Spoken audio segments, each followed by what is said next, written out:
Muito bom dia então a todos, sejam muito bem-vindos a mais um webinar promovido pela Câmara de Comércio Luso-Britânica. O meu nome é Rui Almeida e na qualidade de Presidente da Câmara terei o prazer de ser moderador do painel de hoje sobre este webinar que versará o tema da inteligência artificial.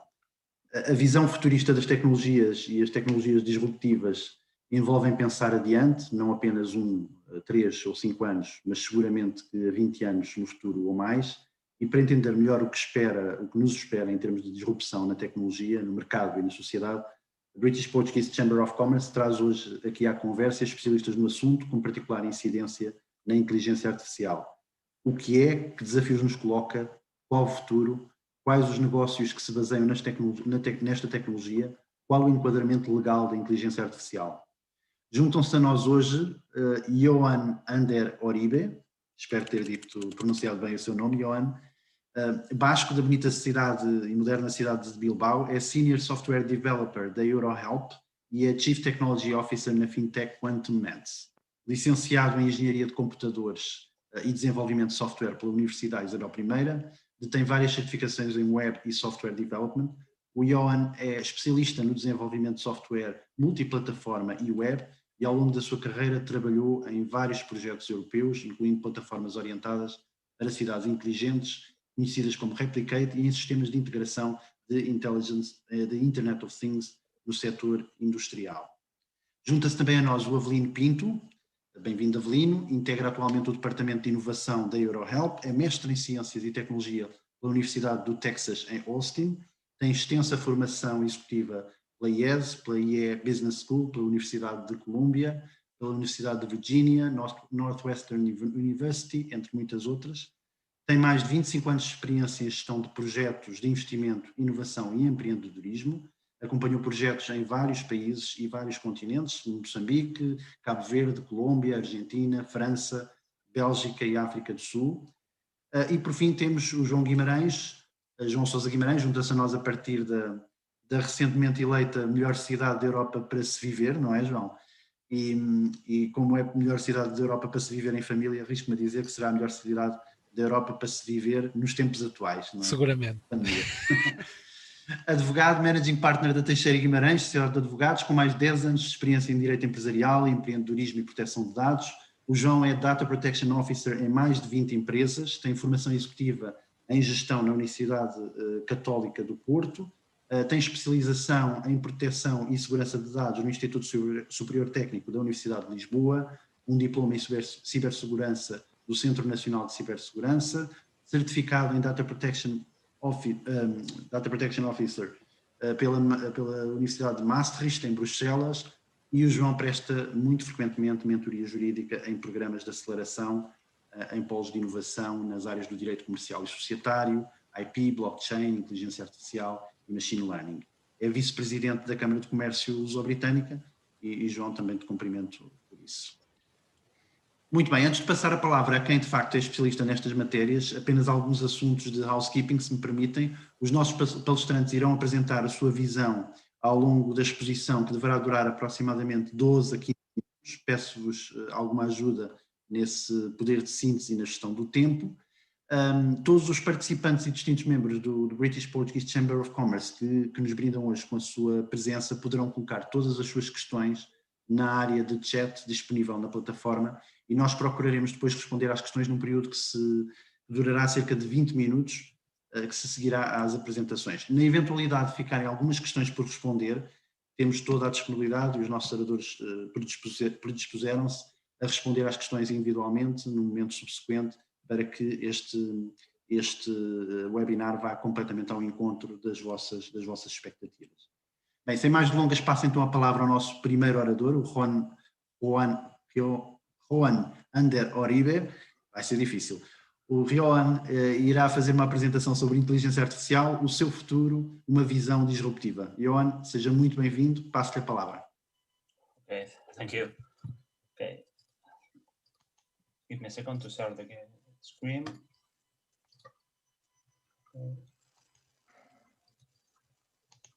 Okay, can everyone see the PowerPoint?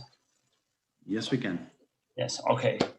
First of all, hello and thank you for coming. Today we want to talk about artificial intelligence. First of all, I want to define a bit more about what artificial intelligence is. And after this point, I want to go to how can I implement this technology on my business and different cases of successful. So first of all, let's start with what is artificial intelligence? Artificial intelligence is divided in three different areas: artificial intelligence, machine learning, and deep learning. When we think about artificial intelligence, we must think about a piece of computer software that is capable of mimic human intelligence. For example, when you are working on a program that is able to play chess. If you go through machine learning, you find a subset of artificial intelligence that is a bit different because the main objectives of this kind of algorithms were around the idea of you have data input. For example, let's think about a data set with real estate information. You know, think on an Excel with different columns and rows. Every row is a household, and the columns could have information about square meters of the house, number of bedrooms, number of bedrooms, etc. So the idea behind the machine learning is I get information to the algorithm. An algorithm will be able to predict a final result. In this case, for example, it can be the final price of this house. How this works is the algorithm take the information, try to guess the importance of every feature inside the features of the households. So, for example, what is the importance of the number of bedrooms in the household of the city? Or what is the value per square meter that the household will have?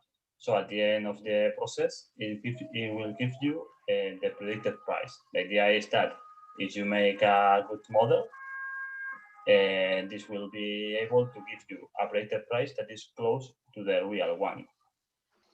In these examples, we find another cases of use like Google search algorithms or the recommendation that Amazon gives to us when we are in his website. On the other side, we find the deep learning, that is another subset of machine learning, artificial intelligence, but that point to the development of algorithms capable of work with images, audio, or video.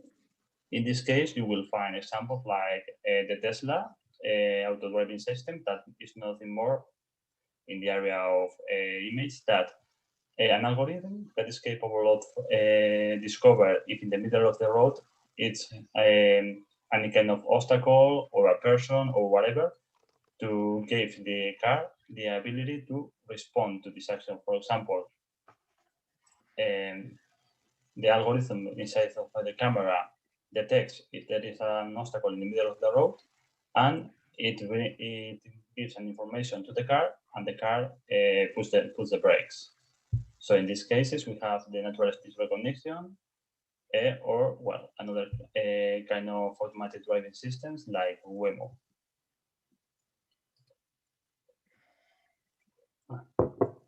When we think about artificial intelligence, there is mainly 2 points of view. The first one, I think that this is a technology for the last years, and the other point of view, that I think that this is science fiction. But if you go to look for the documentation, there is work around this technology for the last 70 years. The problem that they have, the scientific teams and the engineers that have been working with technology, was that they know how to make the things, but they don't have the capability, the computer power to develop this technology. Because as you know, today, every of us has a mobile device that is hundreds of times more powerful than a computer from 70 years ago. So the solid ground, the mathematical and statistical knowledge that machine learning and deep learning and artificial intelligence work with has been developed 70 years ago, and during this time it will be improved. But the computer power until 20 years ago wasn't enough to be able to put this kind of ideas in a real life example. Okay, so who is working with this technology? We have a lot of companies here that everybody knows as Facebook, Google, Amazon, or Tesla. Any of these companies makes different uses of the technology. As I told you before, we have Tesla with this deep learning system for auto-driving car, or Amazon that use recommendation systems to improve their retail profit, or Google that is a search engine that help us to find information that we are looking for. So now, what can artificial intelligence really do right now? There is different branches inside of the artificial intelligence. So at this moment, I want to give you a superficial view of the different areas and some examples. For example, in the area of image, we can work with segmentation, comparison of pattern search. And if you can see in the top right of the image, there is a photograph or a video taken for a security camera that is making a segmentation exercise to find what is a vehicle. You can see here the cars, where are the people, and is able to identify different other things like a backpack and a bicycle, etc. So this kind of approaches can be useful if you are looking for traffic analytics, or for security. Think about that you have your fabric or your house, and you want to create a perimeter and put in this close to this perimeter some bunch of cameras capable of detect any anomaly, like an intruder, a fire, or whatever you want. So you can train artificial intelligence model with this kind of technology to have an automatic system to detect this kind of things. On the area of hospital and clinics, we find the example that you can see in the middle. That is like you can give the artificial intelligence model a bunch of images, thousands if you have, about one illness. For example, in this case, it is cancer. So you train your model with cancer images. Your model will try to learn what patterns are common of the cancer. For example,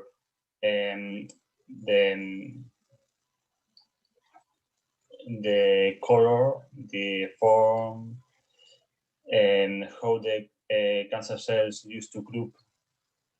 So when you go with new images, this model will be able to predict if there is cancer inside the new images, where is, and of what kind. So this can be really useful if you want to give your medical staff some support in the area of analyze one or more illness.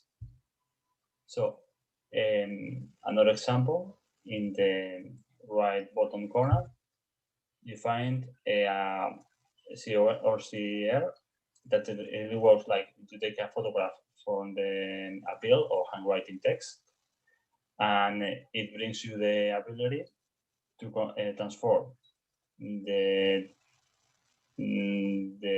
physical text on a digital version. So this is a great tool if you are trying to, for example, digitalize your company, because you can bring all your bills, take photograph or scanner about this information, and save it in your computer or in a backup. If you want to go a step further, you can make one step more in your pipeline and save this information not in your computer but in your database. So in the future, you will be able to launch queries about this information. So for example, this can be really useful for human resources departments or financial departments because this gives them the capability to put all the information that you have in paper in a computer and make queries to improve the general view of the company. Another kind of things that you can do with artificial intelligence are predictions about stock market, fraud detection, or climate. Another interesting point here, if you are working in the industrial area, is the machinery status. Because if you have sensors on your machinery and you have an historic of failures and reparation of these machines, you will be able to create a model that can predict when a machine will need maintenance or what will be the best adjustments to improve your productivity. This is really useful and give the board of the people that make choices about the fabric to see what is the current status of the machinery and how can they try to improve it. And the area of climate is nothing new because all of us see at the end of the news the weather guy telling us what will be the climate for the next 17 days. So other area is the support. This is very interesting because it's like an overall of what machine learning can do in many different areas. For example, you can use artificial intelligence oriented to support for help with the decision systems in management or in a clinic. Another interesting area is the chatbots. Chatbots are something that is really common to see these days. When you go to a website and you find a pop-up window on the bottom right side that start to speak with the customer like, hello, my name is X. What can I make for you? But another possible situation when a chatbot can be useful is when you are preparing the chatbot, not for work with your customers only, but with your staff, because you can prepare your chatbot training with all the information that you have about your company. For example, let's think that you worked in a law firm. So you have tons of cases for the last 10 years, and you can put this information in the training step of a chatbot to make the chatbot able to respond some questions about the cases. So when you have another one, like, I don't know, I have a man from 30 to 40 years old that has been fired for his company for these reasons. Okay, you can ask the chatbot directly, give me information about the cases from the last 10 years in this country with these similarities. So it's a useful tool for your own staff to find information that your company already have, but really fast.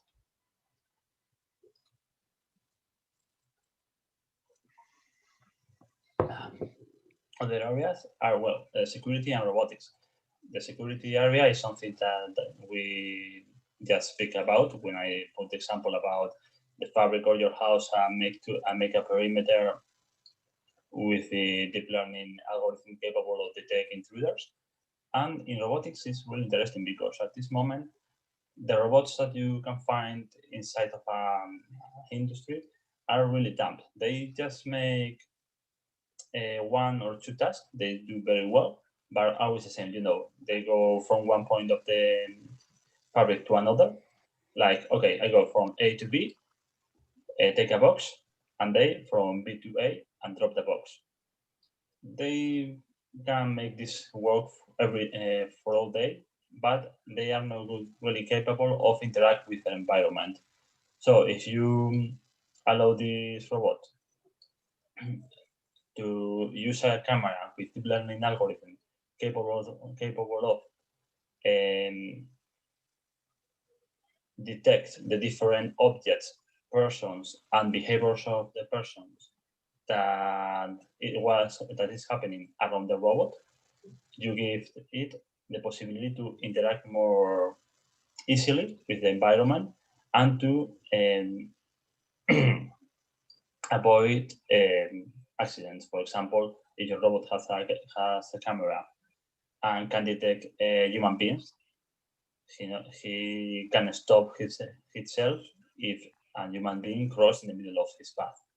Or if the robot can need to take a box, but the box is not in the perfect place, but a bit to the left, with a deep learning algorithm, it will be able to detect where the box really is and try to correct his behavior and to get the box instead of trying to pick a box that really is not in the right place. So the robot will try to pick, fail, and in this moment you will need to send a human being to help the robot put the box in the correct place and then restart the robot.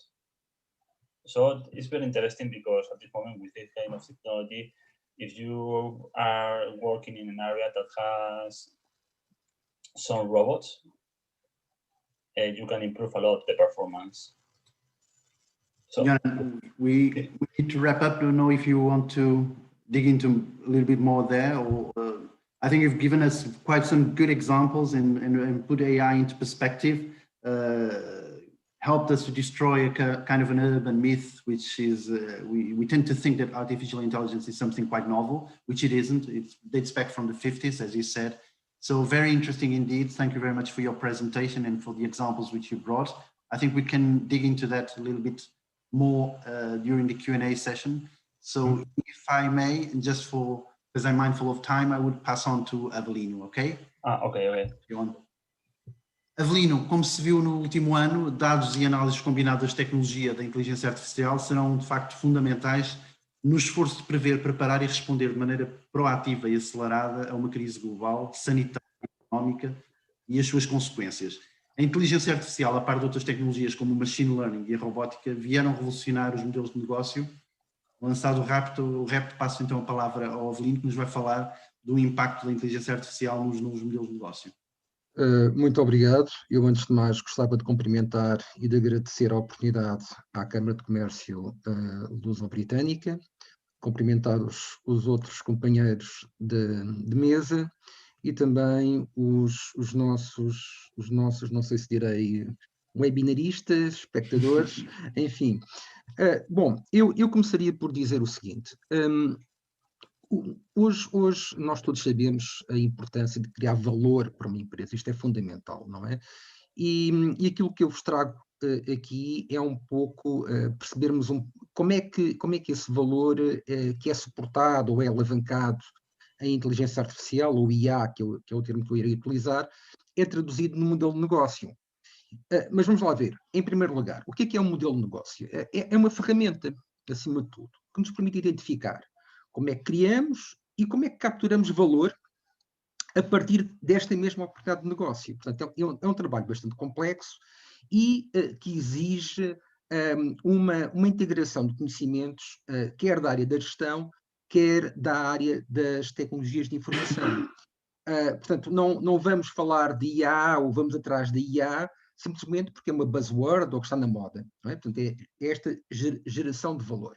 Bom, eu passaria para o segundo slide, por favor, e vamos ver aqui neste slide um breve vídeo que nos vai apresentar como é que a IA hoje está em todo lado, inclusive em áreas que nós pensamos que detemos como humanos, é que agora falamos de humanos e da máquina, como humanos que temos o monopólio, que é a área da criatividade. Por favor.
Portanto, próximo, por favor.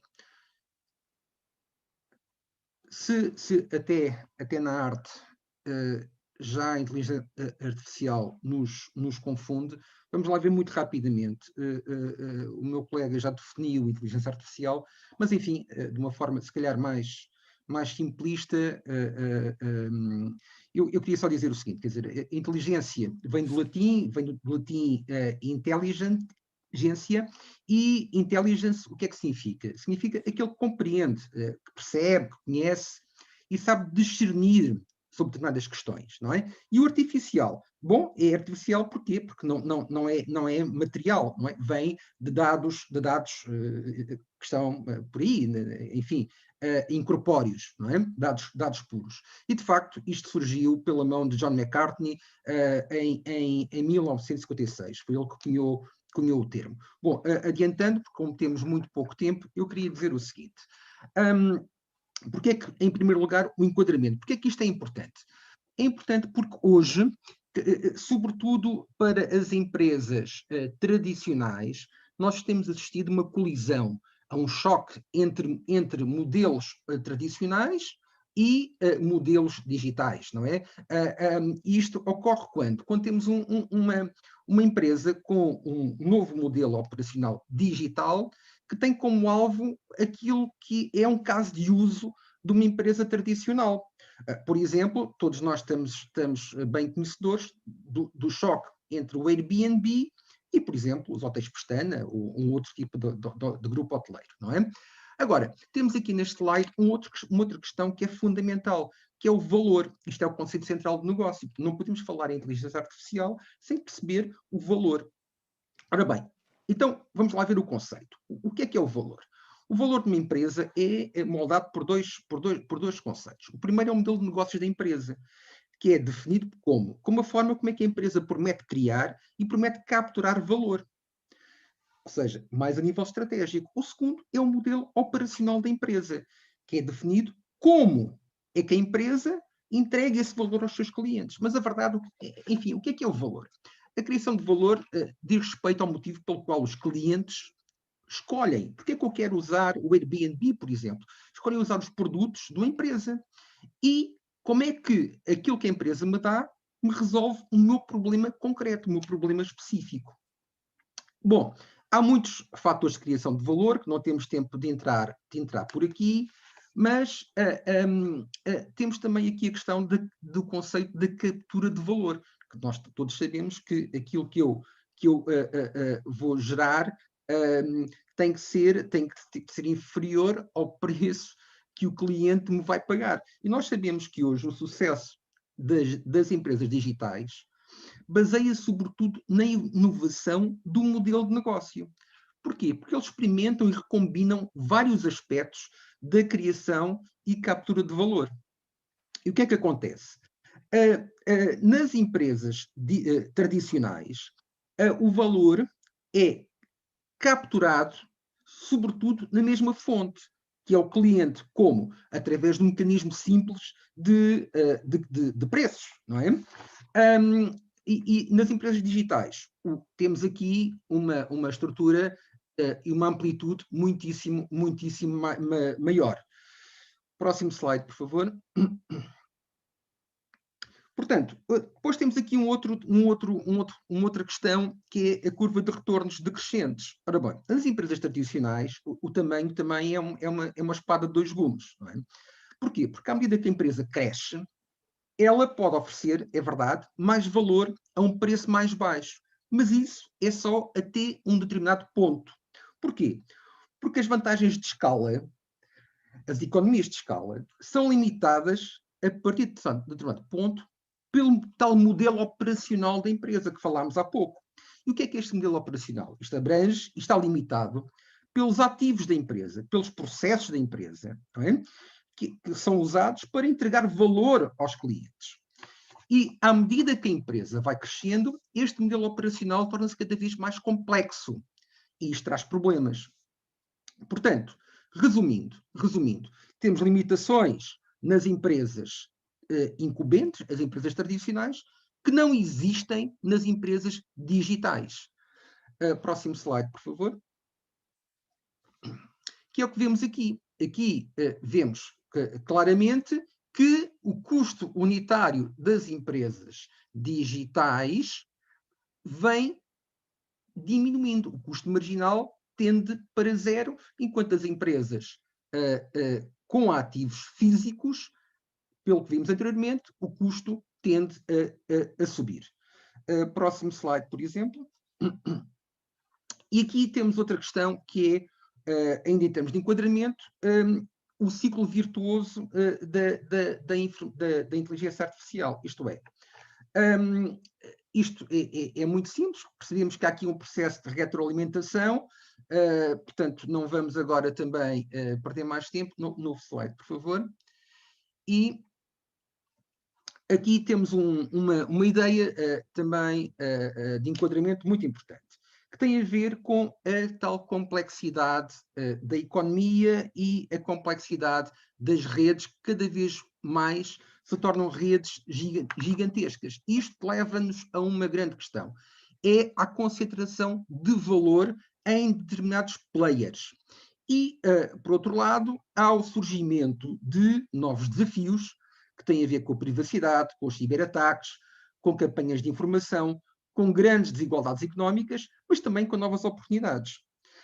Novo slide, por favor. E dentro deste contexto, temos que perceber o seguinte. Estes modelos operacionais seamless, portanto, modelos operacionais sem atrito, eles permitem que as empresas ampliem os negócios a grandes taxas de crescimento. Todos nós estamos perfeitamente a par dos crescimentos da Google, dos crescimentos do Facebook, etc. Não é? E isto acontece quando? Quando há um fit produto-mercado. Quando isto está assegurado, os limites tradicionais e a escalabilidade organizacional são completamente ultrapassados. E estes usuários,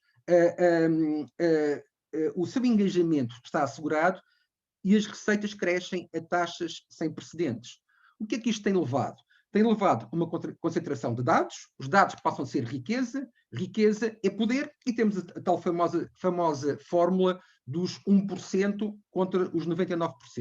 Depois temos um espaço sem fronteiras, quer dizer, temos um espaço digital, não é? E é um espaço muito pouco regulado. Aqui o João Sousa Guimarães irá falar-vos da regulamentação, de uma parte da regulamentação deste espaço. Mas isto tem sido um pouco a visão do faroeste, que é um novo continente que é descoberto e onde tudo é possível. Está cheio de oportunidades e os primeiros a chegarem são aqueles que realmente têm colhido grandes frutos. Depois temos aqui a questão da recombinação. O que é isto? Hoje o que nós assistimos é a uma diluição das fronteiras setoriais e das atividades. Isto deixa de ser muito claro. A CAI 26 e a CAI 57, o digital e o físico, e por isso hoje temos a Google a entrar no mercado dos carros, temos a Alibaba nos negócios da banca, como por exemplo com a Ant Financial, e por aí fora. E o que é que isto tem conduzido? Nós antigamente, eu trouxe este exemplo aqui de um grande livro na altura, muito famoso. A gestão tem muito esta história dos gurus, não é? Que aparecem e desaparecem. E, antigamente, o que é que se dizia? Dizia-se, bom, nós temos que ser muito bons naquilo que conhecemos e ponto final. Ou seja, temos que dominar a nossa atividade no nosso setor. O problema é que hoje, nesta era da inteligência artificial, as organizações já não conseguem alavancar clientes e dados entre mercados. E se não conseguimos fazer isto, vamos ficar em desvantagem. Portanto, hoje temos fornecedores de serviços de telecomunicações, temos fabricantes de automóveis, temos várias empresas que competem com empresas de diferentes setores. Essas empresas usam diferentes modelos de negócio de forma disruptiva. E este é que é um dos nossos grandes desafios. Portanto, novo slide, por favor. Aqui temos simplesmente, não me vou alongar muito, mas temos aqui simplesmente uma matriz com vários arquétipos de modelos de negócio e temos, enfim, no eixo a defensibilidade, no outro temos o grau de monetização no curto prazo. Por exemplo, se virmos no eixo o Robot as a Service, percebemos que é um eixo com fraca defensibilidade, mas onde existem também, naturalmente, empresas com grande sucesso. Mas isto é apenas para percebermos, enfim, como é que nós podemos classificar as empresas em termos de modelo de negócio com base nesta matriz. O próximo slide, por favor. Bom, aqui temos, depois poderão, eu estou a ser muito rápido porque sei que temos pouco tempo, aqui temos novas propostas de valor construídas com base em diferentes tipos de interação, também é muito simples, poderão depois consultar isso. Novo slide, por favor. Aqui temos dois tipos de IAs, convém percebermos que há uma IA simbólica muito baseada no raciocínio dedutivo, não é? Portanto, todos os homens são mortais, Cais é um homem, portanto, Cais é imortal, A implica B, B implica C, portanto, é muito simples. E depois temos a outra IA, novo slide, por favor, que é a IA neural, muito mais complexa e, portanto, que é usada por exemplo, em reconhecimento de voz, detecção de fraude, enfim, outro tipo de situações. Esta é aquela mais virada e mais baseada, mais inspirada na forma como o cérebro humano funciona. O novo slide, por favor. Bom, a nossa parte agora central. Fizemos um breve enquadramento da questão. Agora, o modelo de negócio. Já percebemos também o que é o modelo de negócio e iria começar pelo seguinte. Existem muitas abordagens hoje para nós identificarmos novas oportunidades e construirmos modelos de negócio. Bom, todos nós conhecemos o famoso Business Model Canvas, que é o BMC, proposto por Osterwalder, não é? Este BMC é muito útil, mas sobretudo em negócios tradicionais. Mas, para negócios mais digitais e onde nós temos IA, não é útil. Ou seja, este modelo do Osterwalder não equaciona a proposta de valor de forma adequada para um sistema baseado em IA. Nem avalia a integração da inteligência artificial e o seu impacto na organização, no seu todo. E depois temos um outro modelo, que é o modelo chamado MLC, é o Machine Learning Canvas. Bom, isto foi proposto por Dorard e concentra-se sobretudo nos aspectos técnicos, não é? Do desenvolvimento, de um caso de uso, os algoritmos, fontes de dados, recolha de dados, análise preditiva, decisões, ações, mas está mais dirigido, é mais limitado porque está mais dirigido a uma equipa de data science, de falta-lhe a vertente management. Outro modelo, em termos de Canvas, é o modelo proposto por Agraval. Parece que começa a concluir. Ui, meu Deus. Estou tramado. Que ainda agora comecei. Tem que ser, Rui. Depois do Q&A fazemos um deep dive sobre essas matérias. Podemos. Ok. Bom, só para dizer o seguinte, de uma forma, só para concluir. Eu ia-vos, enfim, compartilhar convosco vários modelos de Canvas, vários modelos de negócio, vantagens e desvantagens. Queria referir só o seguinte num minuto. Nós na EuroHelp no grupo Amatec, desenvolvemos nós próprios um modelo aplicável às empresas, aplicável às estruturas quer digitais, quer mais tradicionais, otimizando esta questão da inteligência artificial de uma forma sistémica, ok? E mais abrangente, e tendo em consideração todo o impacto que isto traz a nível da mudança, da gestão da mudança organizacional. Portanto, uma abordagem mais holística. Mas, enfim, não tendo tempo, depois posso responder a algumas questões. Muitíssimo obrigado, Avelino, e foi de facto muito interessante a sua exposição, designadamente perceber que os computadores já começam também a ter sensibilidade estética, não é? E a ser capazes também de intuir. Se calhar vamos um pouco mais à frente falar um pouco disso. João, para assegurar que a sociedade inteira beneficia do progresso promovido pelo advento da inteligência artificial, é de facto absolutamente crítico que tenhamos aqui, digo eu, um enquadramento regulatório que defina princípios éticos que têm que ser levados em conta na concepção, no desenvolvimento, na implementação e até mesmo no financiamento destas novas tecnologias. Aliás, o Avelino já fez até essa ponte para esse tema da necessidade de regulação. Eu sei que és particularmente sensível às temáticas da propriedade intelectual, da privacidade, da proteção de dados e da cibersegurança, partilhamos esse gosto. Como é que está o quadro regulatório a moldar-se para responder a estes desafios, a estes riscos, mas também a estas oportunidades? Claro. Obrigado pela questão. Bom dia a todos. Muito diretamente à questão, antes de partilhar aqui um conjunto de slides, que vou, enfim, escolher apenas alguns para ir de encontro à gestão do tempo. Os desafios são imensos, designadamente ao nível dos institutos de responsabilidade civil, de questões éticas. Os desafios regulatórios são imensos e são intensos. Isto porque, e digo, enfim, isto porque nos próximos tempos, particularmente espera-se durante 2021, haja mudanças muito significativas a este respeito. Porquê? Porque até à data muito pouco há sobre este tema. Mas para que se possa falar do enquadramento regulatório que aí virá, é preciso nós percebermos o porquê de ainda não termos nada e o que é que à partida vamos ter, ok? E eu preparei este conjunto de slides que vou partilhar convosco.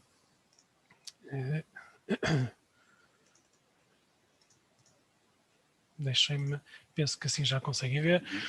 Para chamar a atenção para o seguinte, as imagens que vão ver a seguir são importantes para perceberem o porquê do que vou dizer um bocadinho mais à frente. Isto sou eu enquanto pessoa. Isto, em todas as fases da minha vida, sou eu a não fazer rigorosamente nada. Isto é quem eu sou. Eu não estou a fazer nada, ok? Aquilo que aqui está vertido não interfere na vida de ninguém. Isto é a minha apresentação que o Rui fez ao início, interfere na vida das pessoas, interfere na minha vida no dia-a-dia, sou eu enquanto um sujeito, enquanto pessoa ativa, que ajuda a moldar e que é moldado por todas as interações sociais e jurídicas que vou tendo ao longo dos meus dias. Porquê é que é importante esta questão da diferenciação entre o sujeito, aquele que eu sou e aquilo que eu faço?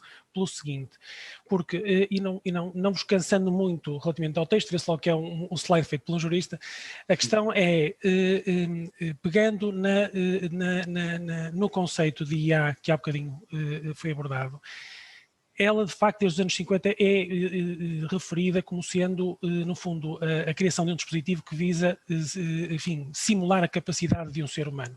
Okay? E isto desde logo encerra um problema jurídico, porque ter capacidade não significa ter capacidade jurídica. Okay? Por exemplo, um menor tem capacidade, mas não tem capacidade jurídica. Okay? Alguém que tem algum problema de incapacidade, por exemplo, pode não ter capacidade jurídica. Isto encerra desde logo um drama para o mundo do direito.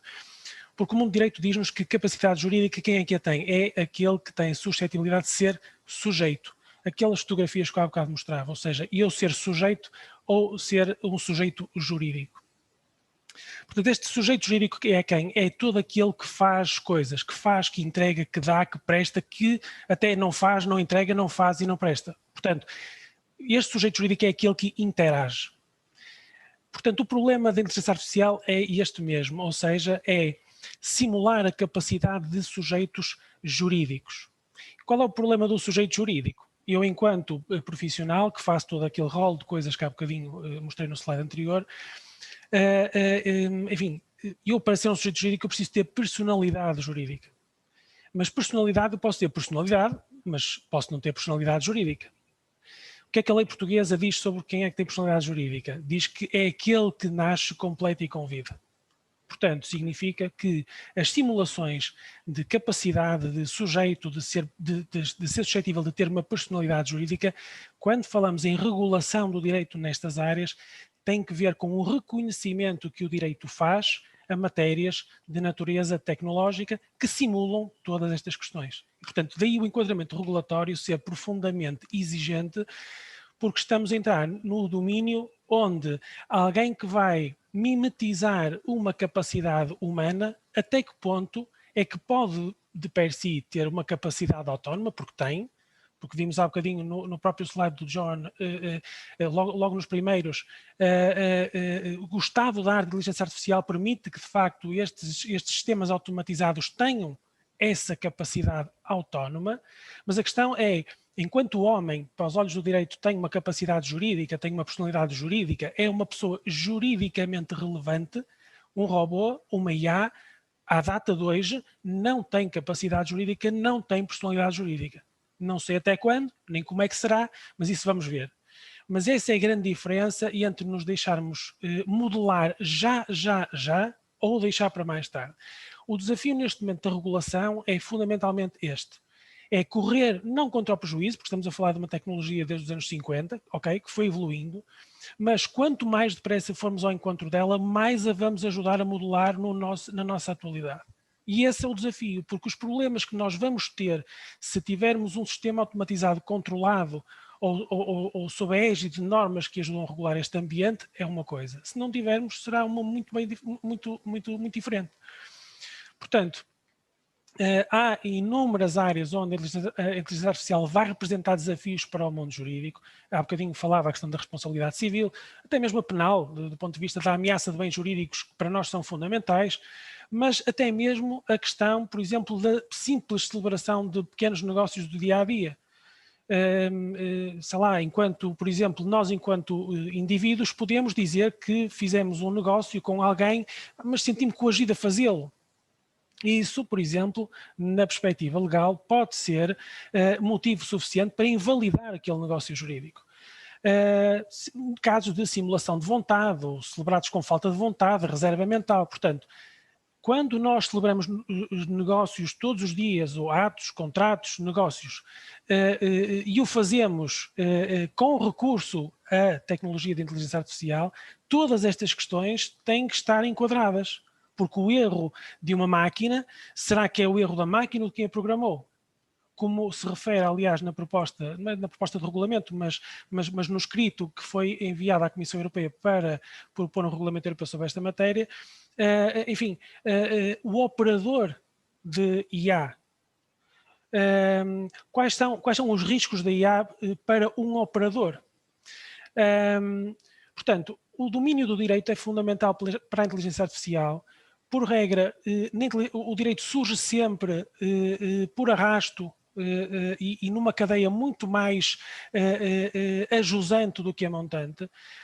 O que é interessante neste momento é que, do ponto de vista da legislação atual, temos as questões da personalidade e capacidade, e a futuro, temos basicamente 70 anos de diferença entre os primeiros modelos de inteligência artificial e a primeira regulação que vai acontecer durante 2021, espera-se, em que, enfim, vamos tentar ser relativamente disruptivos, ou espero, relativamente ao quadro regulatório que aí virá. Isto não é exclusivo do direito, há bocadinho o Avelino disse uma coisa que me pareceu muito avisada e que aqui também enfatizo, é que a inteligência artificial, sendo uma tecnologia que é transversal a todas as áreas sociais, é também a todas as áreas económicas, de gestão, de filosofia, enfim, a todas elas. Um deles chama a atenção para quem puder ler a questão do choque do futuro. Achei um livro absolutamente delicioso porque é também da altura também dos anos 50, a altura em que os sistemas de computação e de inteligência artificial começaram a ser pensados e, portanto, quem puder ler, leia, porque estão ali reflexões sobre o que ainda vai acontecer nos próximos anos e foi escrito há 70 anos quase. Avançando, qual é o quadro atual em Portugal? Não temos. é tão simples quanto isso. Aquilo que nós temos é uma resolução do Conselho de Ministros, enfim, que está aqui expresso, que é de 2020 e que ainda não tem grande avanço. Que é, no fundo, a chamada, e que pugna pela criação de zonas tecnológicas, zonas livres tecnológicas. O que é que são estas ZLTs? São basicamente hubs onde a tecnologia de ponta, disruptiva, vai estar concentrada, e estão aqui vários domínios, IoT, 5G, blockchain e particularmente a inteligência artificial, e dentro da inteligência artificial a questão dos veículos autónomos. Enfim, e qual é a grande vantagem, ou enfim, aquela que é apelidada a grande vantagem que está aqui nesta resolução do Conselho de Ministros?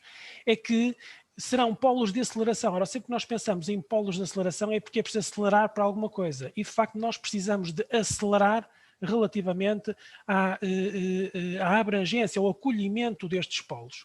Porquê? Porque será através destas zonas tecnológicas que será possível fazer verdadeiras zonas de experimentação de tecnologia baseada em inteligência artificial. Significa isto o quê? Que são zonas específicas de testes.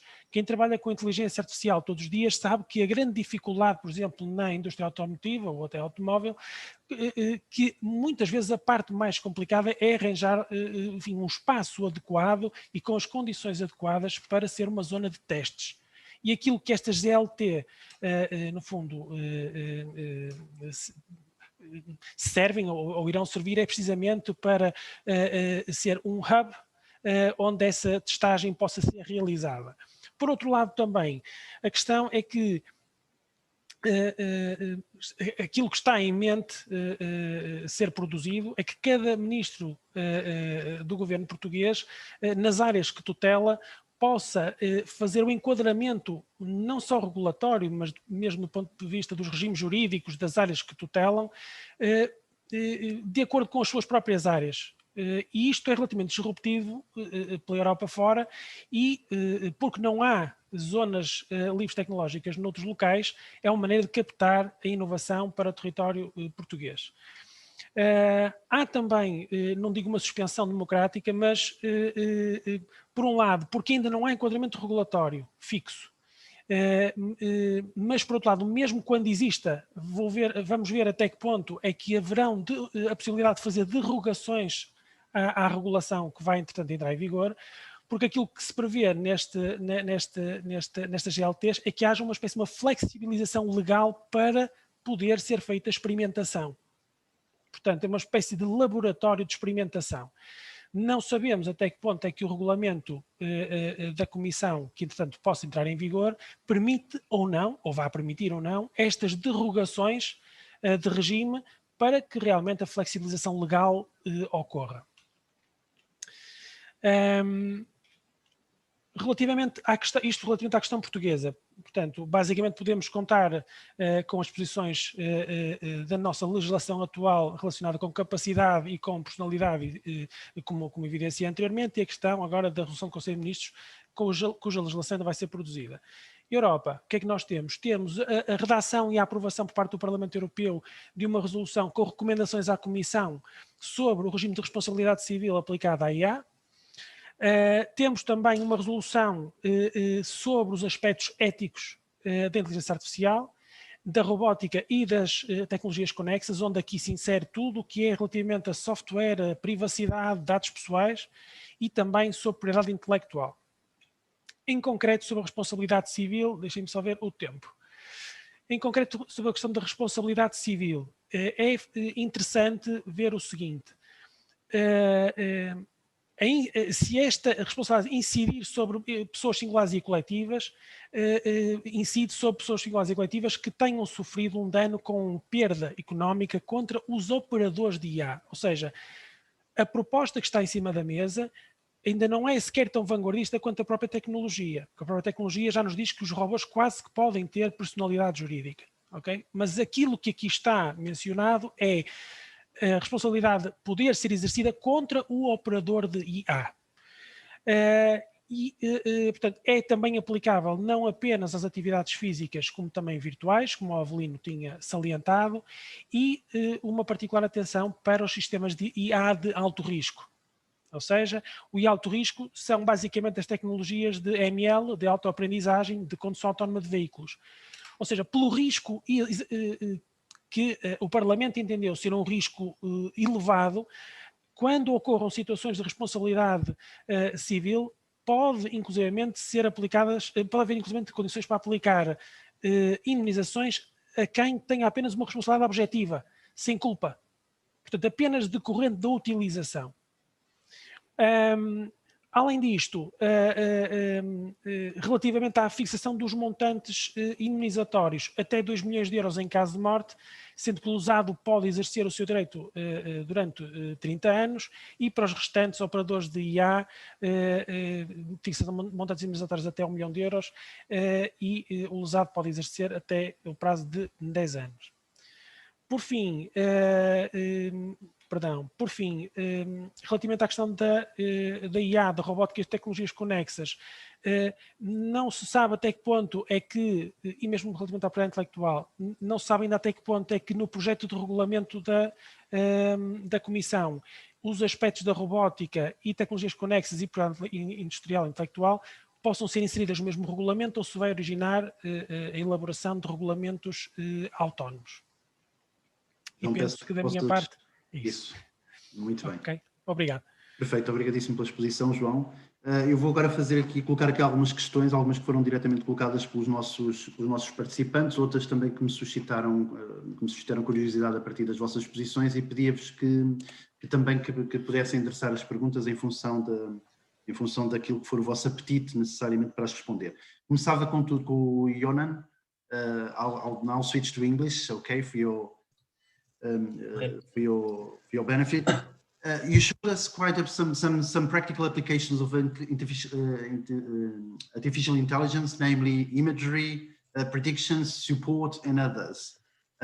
Disruptions, we usually say in management that they come from not from within the industry, but from outside the industry. So, which expected sectors of the industry do you perceive as being disrupted in the foreseeable future by AI? Okay, I think about this question that one of the most important areas that will be improved thanks to the artificial intelligence is healthcare, in the area of give support to the medical decisions for the medical nursery staff. And another way, for example, the chemistry can use artificial intelligence model to try to speed up the development of new drugs. Mm-hmm. Brilliant. Do you see artificial intelligence having a role to play in traditional sectors such as agriculture? Yeah, for example, I think that BSF is using at this moment different models of artificial intelligence to analyze the agricultural status at this moment. For example, the people that work on the field use their mobile phones to take pictures of the different leaves of a plant or the trees, and the algorithm sends this information to the data analysis team that works with models of artificial intelligence to predict if this plantation of this bunch of trees have or will have any kind of illness. Brilliant. So that's a practical application of the imagery which we were talking about earlier, I suppose. Yeah. Muito bem. Avelino, uma pergunta que me assalta de imediato perante a sua brilhante exposição, que é: consegue-se já ensinar estética, ética, emoções e criatividade aos computadores, ou isto ainda é algo que está muito distante? Bom, eu creio que nos últimos tempos nós temos assistido a um desenvolvimento realmente extraordinário. Embora ainda estejamos longe daquilo que se chama a singularidade, aquilo que antes nos parecia ficção científica, género Matrix ou Terminator, é cada vez mais uma realidade, embora, enfim, não no seu conjunto, mas em muitas partes. Hoje, por exemplo, mesmo com a vertente do desenvolvimento da computação quântica, já estamos a entrar num outro capítulo em que a vertente binária do 1 e do 0 deixam de estar separadas e passamos a ter um bit que é ao mesmo tempo um 1 e um 0. E, portanto, estamos a assistir aqui a coisas realmente absolutamente fabulosas. Eu creio que esta questão há sempre duas escolas de pensamento, não é? Há aquela que diz, bom, isto vai ser terrível, vamos ficar subjugados pelos robôs, etc. E a outra que diz, não, isto vai ser tudo uma grande maravilha e, portanto, vamos só ter grandes oportunidades, não é? E se calhar no meio está aqui um bocado a virtude e é interessante assistirmos a esta regulamentação que estamos a dar os primeiros passos. Embora tenha muitas dúvidas, há muitos países que conseguirão tornear isto.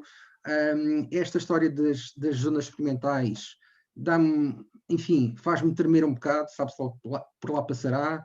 Enfim, nós como cidadãos temos todos o dever e o direito de colocar aqueles que decidem em análise sobre a nossa vigilância. Sem dúvida. Agora, eu creio que vamos lá ver, nós como humanos, nós temos sempre algo que creio que de forma linear não será passada para uma máquina, quer dizer, temos coisas mais emotivas, temos sensibilidade, embora a criatividade, eu entendo que pode, e aliás o vídeo do Rembrandt é um bom exemplo disso, a criatividade pode ser programada para chegarmos a um dado fim, não é? Mas eventualmente não será por aí que nós nos vamos diferenciar muito da parte metálica, da parte mecânica. É mesmo mais a parte emotiva. Eu penso que aí é que vamos ter uma certa diferença, não é? Mas isto tudo, enfim, sabe-se lá o que é que virá aí em termos de futuro, não é? Muito bem. Avelino, uma pergunta que nos foi colocada pelo nosso membro Nuno Pedrosa, da Numintec, e pergunta se o futuro passa pela capacidade de integração e adaptabilidade com várias soluções ou ideias de negócio. Bom, na verdade não se trata aqui do futuro, trata-se do presente, não é? Trata-se também de uma questão já de sobrevivência das empresas, sobretudo a nível das empresas tradicionais, por duas grandes razões. Uma delas tem a ver com a globalização e o seu impacto sobre tudo e sobre todas as áreas. O outro tem a ver com esta transversalidade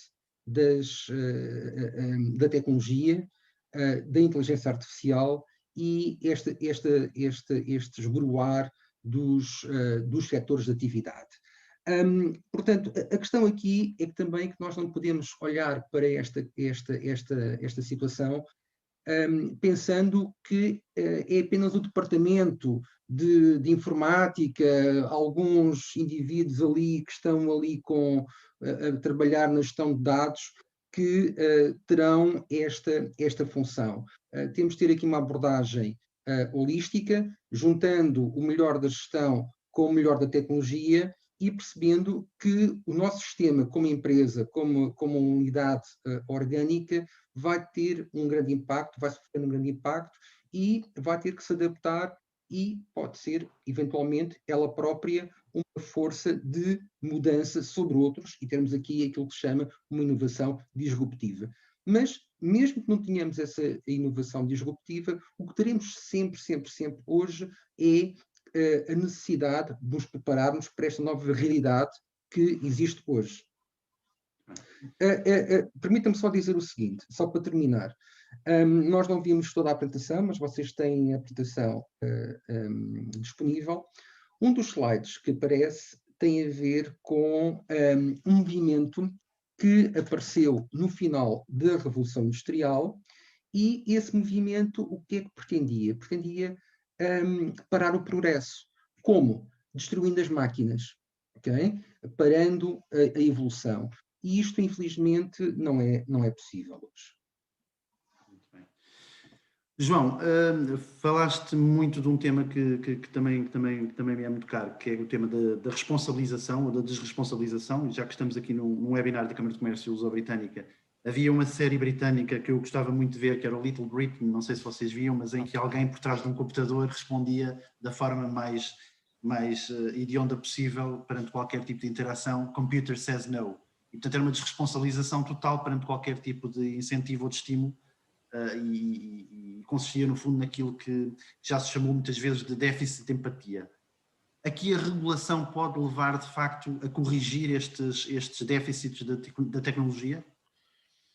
Bem, a regulação baseada nos fenómenos de responsabilidade, nos pilares éticos e nos pilares mais ligados à inovação, particularmente com a questão da propriedade intelectual, a regulação vai ter inevitavelmente que passar por estes 3 pilares. A questão é, o modo como a regulação vai ser feita, será que vai abranger tudo aquilo que é hoje já a inteligência artificial? E porque é que portanto, a minha resposta a essa questão é mais como uma pergunta do que necessariamente como uma resposta. Porquê? Porque, por exemplo, ao analisar a apresentação do John, por exemplo, logo ao início, portanto, quando ele mostra aquele slide onde temos desde o início da inteligência artificial até aquilo que a inteligência artificial hoje faz, é totalmente diferente. E nós ainda não temos um projeto de regulamento que possamos olhar para ele e criticá-lo, não apenas do ponto de vista jurídico, ok? Mas sobretudo de perceber até que ponto é que a previsão jurídica abrange a totalidade daquilo que é hoje a inteligência artificial.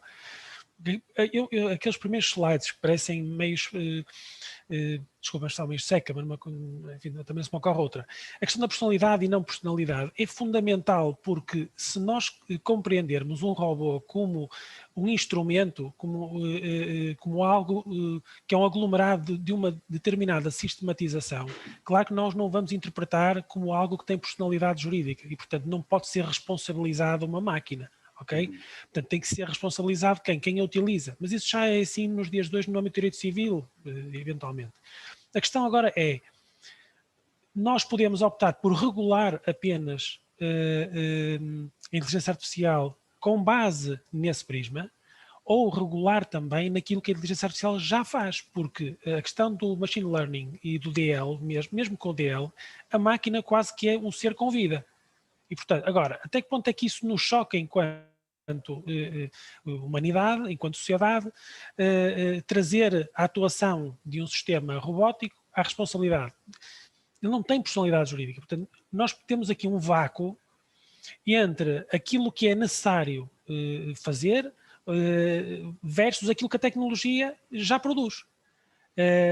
Portanto, era relativamente importante o regulamento que vier a ser colocado em vigor, porque também será por regulamento para não deixar a porta aberta a cada país de fazer à sua maneira, porque é uma realidade absolutamente transversal e cada pessoa não pode fazer isto à sua maneira. As DLTs, nós até podemos aceitá-las fazer mais em Portugal ou mais noutro sítio qualquer, porque elas vão sempre existir. E se por um lado é uma realidade inultrapassável, por outro lado até é bom que a gente lhe dê algum enquadramento jurídico para que elas possam acontecer com alguma segurança, do que as deixar à solta, com testes para fazer e sem ninguém responsabilizar-se por eles.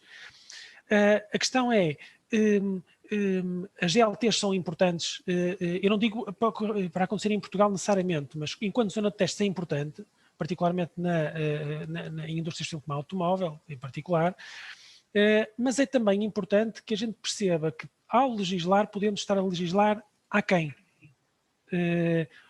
Ou então poder utilizar a oportunidade do momento do processo legislativo para abranger aquilo que a inteligência artificial já faz. João, sendo certo que quer dizer, a inteligência artificial não pode ser vista apenas como um silo, depois há várias dimensões que são interceptadas, como cibersegurança, a privacidade. Aliás, hoje estamos no Dia Mundial da Privacidade, não é? Tal e qual. E, portanto, é um dia para celebrar isso. Mas também interceptam também com esta dimensão da inteligência artificial, seguramente, não é? Claro que sim, claro que sim. Ou seja, a inteligência artificial até porque pela própria natureza da possibilidade de ela ser aplicada a toda ou a muitas áreas e ser uma tecnologia transversal, vai necessariamente, até por exemplo, há aqui uma questão que é levantada por Luís Albano, que refere como é que o IA aprende com o acumular de dados para traçar o perfil de consumo. Desde logo temos aqui um problema de profiling, ok? Por exemplo, isto pegando na questão da privacidade, mas podemos ter também questões relacionadas com PI, com propriedade intelectual.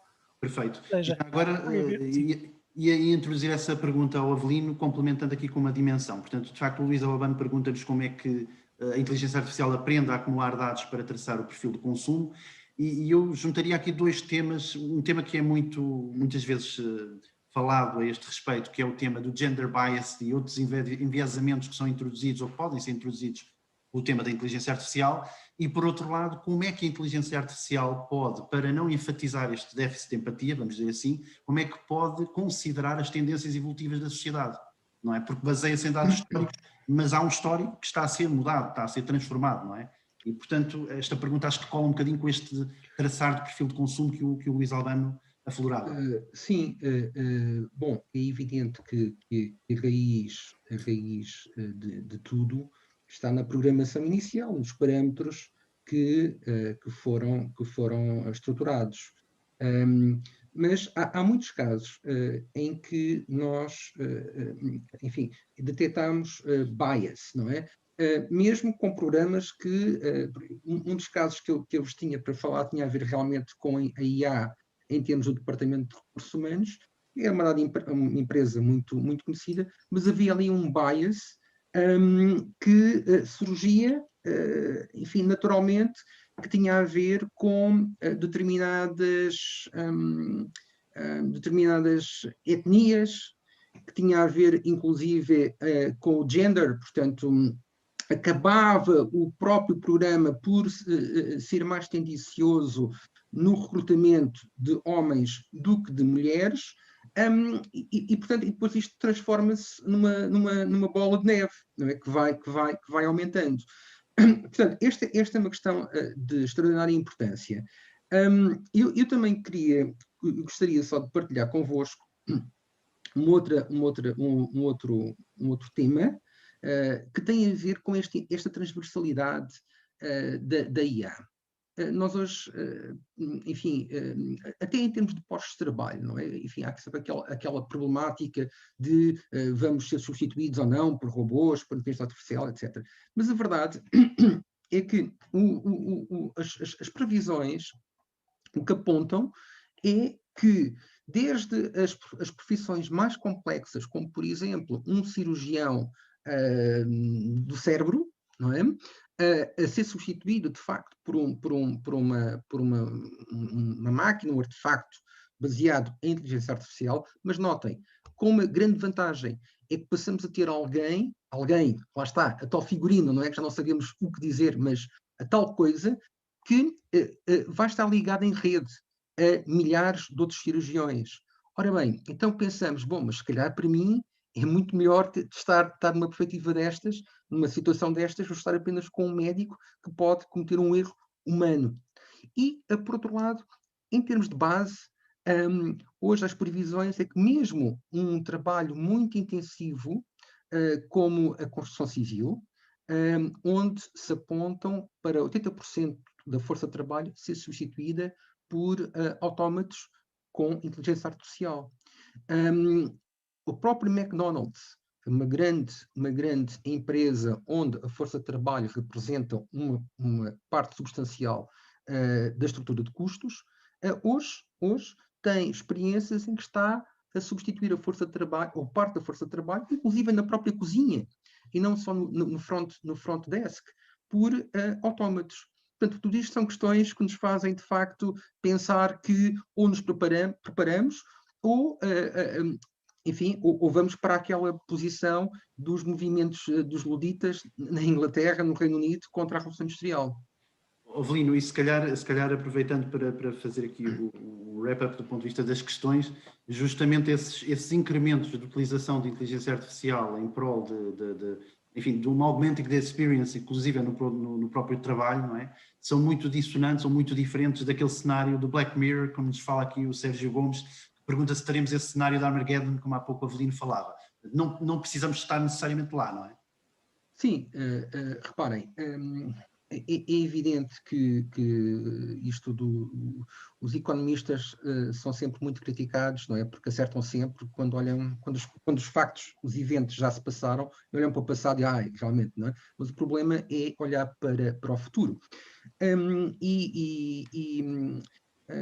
Enfim, esta questão é muito interessante. Reparem que nós tivemos, há muito poucos meses, o primeiro grande conflito onde a inteligência artificial, conflito armado, onde a inteligência artificial teve um papel primordial, que foi uma guerra civil que serviu de laboratório, as tais zonas, não é, de experimentação, que foi o Nagorno-Karabakh, onde os drones portanto, e alguns equipamentos altamente sofisticados foram amplamente usados por um e pelo outro lado. E aquilo que vamos assistir cada vez mais é a esta substituição do soldado no terreno por equipamentos muitíssimo sofisticados. Portanto, reparem que esta questão do Armagedão, do Holocausto e desta quase aproximação ao Terminator, não é? Faz-nos pensar bastante, não é? E faz-nos pensar bastante. Vocês, não sei se têm esta noção, mas quer dizer, um dos grandes críticos da forma como nós estamos a lidar com a inteligência artificial é alguém extremamente conhecido, que é o Elon Musk, não é?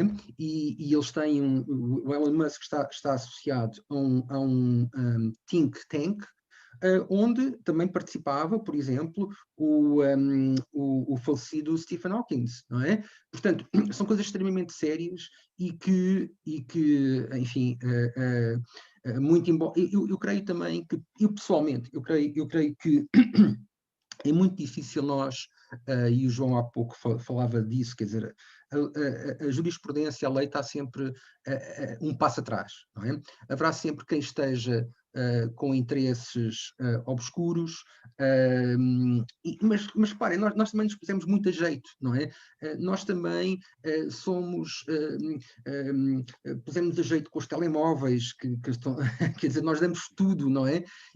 Assinamos aqueles termos de utilização e não sei o quê, não os lemos, também não temos hipótese, não é? Ou é ou não é, porque temos efetivamente uma situação de empresas quase monopolísticas, não é? E, no melhor dos casos, assistimos a oligopólios que trabalham de forma, enfim, coordenada entre si, não é?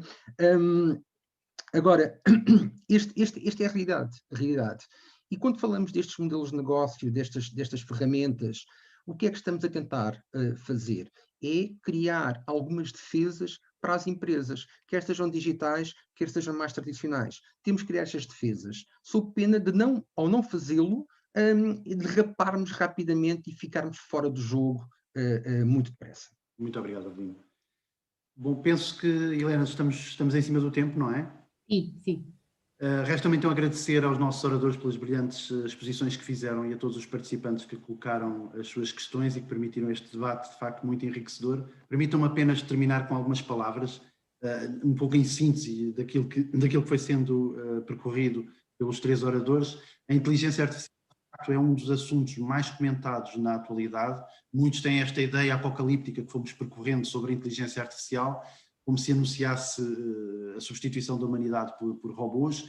No entanto, já sabemos hoje que claramente a inteligência artificial é muito mais do que isso, é sobre treinar máquinas para desempenhar tarefas básicas, por vezes, mas que nos proporcionam muito maior conforto, como, por exemplo, solicitar um endereço no nosso smartphone através de um comando de voz. É algo que nós fazemos quase que intuitivamente e que está ao nosso dispor. Desta forma, a inteligência artificial é muito mais, de facto, sobre ter as máquinas ao nosso lado, do que tê-las a tomar o nosso lugar ou o nosso espaço. Ultimamente tenho ouvido falar muito também do chamado Augmented Experience, da experiência aumentada, nomeadamente no ambiente de trabalho, etc., fazendo maior usufruto da inteligência artificial. Como começámos por dizer e por ver na primeira apresentação, a inteligência artificial não é algo de novo, não é sequer deste século, tudo começou em 1956 com o professor John McCarthy na Universidade de Dartmouth, portanto nos Estados Unidos há muito tempo atrás, e eu finalizaria apenas por referir a lei da Mara, que é uma lei muito conhecida por muitos, que é normalmente sobrevalorizamos o efeito de uma tecnologia no curto prazo e subestimamos o seu efeito no longo prazo. O que é que isto nos leva? Leva-nos a ter umas expectativas infundadas e exageradas no seu impacto no curto prazo e a não conseguir ter a resiliência de perceber qual é que é este impacto no médio e longo prazo. Bom, em nome da Câmara do Comércio Luso-Britânica, eu agradeço a todos por se terem juntado até nós. Façamos, pois, o melhor uso possível das tecnologias disruptivas neste contexto e da inteligência artificial, e tenho a certeza que todos os oradores estarão totalmente disponíveis para interagir convosco perante alguma questão que possa ter ficado por responder e depois em privado. Muito obrigado a todos e até breve.